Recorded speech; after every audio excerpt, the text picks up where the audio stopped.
ആലപ്പുഴ പല കാരണങ്ങൾ കൊണ്ട് കൗതുകകരമാണ്. ഒന്ന്, കെ സി വേണുഗോപാലിൻ്റെ തിരിച്ചുവരവ് എന്നുള്ളത്. രണ്ട്, ശോഭാ സുരേന്ദ്രൻ മത്സരിച്ച് മണ്ഡലം മാറി മറ്റൊരു മണ്ഡലത്തിലേക്ക് വരും. ആറ്റിങ്ങലിലാണ് കഴിഞ്ഞ തവണ മത്സരിച്ചതാണ് ആലപ്പുഴയിലേക്ക് വരുന്നത്.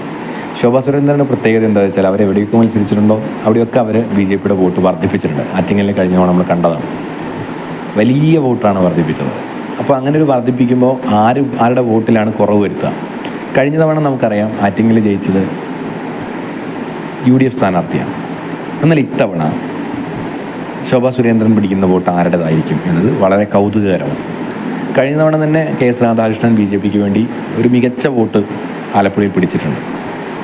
ഇത്തവണ ആരിഫും KC വേണുഗോപാലും ശോഭാ സുരേന്ദ്രനും മത്സരിക്കുന്ന ആലപ്പുഴ എന്ന് പറയുന്നത് LDFൻ്റെ ഒരു മണ്ഡലമാണ്. LDF അനുകൂല മണ്ഡലമാണ്. നിയമസഭയിലൊക്കെ തന്നെ LDF എല്ലാ മണ്ഡലങ്ങളിലും വിജയിക്കുന്ന സ്ഥലമാണ്.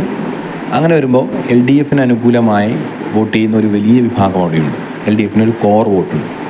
ആ വോട്ട് ബാങ്കിലേക്ക് കടന്നു കയറുക എന്ന് പറയുന്നത് കുറച്ച് ദുഷ്കരമാണ്. നിഷ്പക്ഷ വോട്ടുകളും അതുപോലെ UDF അനുകൂല വോട്ടുകളും അവിടെയുണ്ട് എന്ന കാര്യത്തിൽ സംശയമില്ല.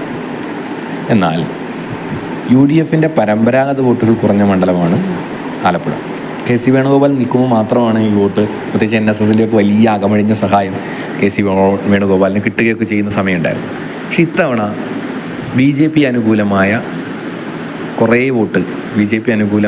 കുറേ വോട്ടുകൾ KCക്ക് നഷ്ടപ്പെടാനുള്ള സാധ്യതയുണ്ട്. അങ്ങനെ വരുമ്പോൾ ആലപ്പുഴയിൽ ആരിഫ് KC വേണുഗോപാലിനെ തോൽപ്പിക്കും എന്ന് വേണം കരുതാൻ.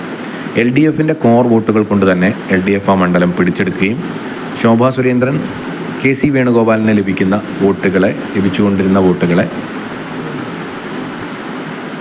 ശോഭാ സുരേന്ദ്രൻ പിടിച്ചെടുക്കുകയും ചെയ്യുമ്പോൾ, അതായത് KC വേണുഗോപാലിൻ്റെ വോട്ടിൽ ശോഭാ സുരേന്ദ്രൻ വലിയ വിള്ളൽ വരുത്തുമ്പോൾ ചോർത്തിയെടുക്കുന്ന വോട്ടുകൾ എല്ലാം LDFൻ്റെ വിജയമായി മാറുകയും ചെയ്യും. ഇതാണ് ആലപ്പുഴയെക്കുറിച്ച് പറയാനുള്ളത്. ശോഭാ സുരേന്ദ്രൻ UDFൻ്റെ വോട്ടിൽ വിള്ളൽ വീഴ്ത്തുകയും CPMൻ്റെ വോട്ട് CPM നിലനിർത്തുകയും ചെയ്താൽ വിജയം ആരിഫിനൊപ്പമായിരിക്കും.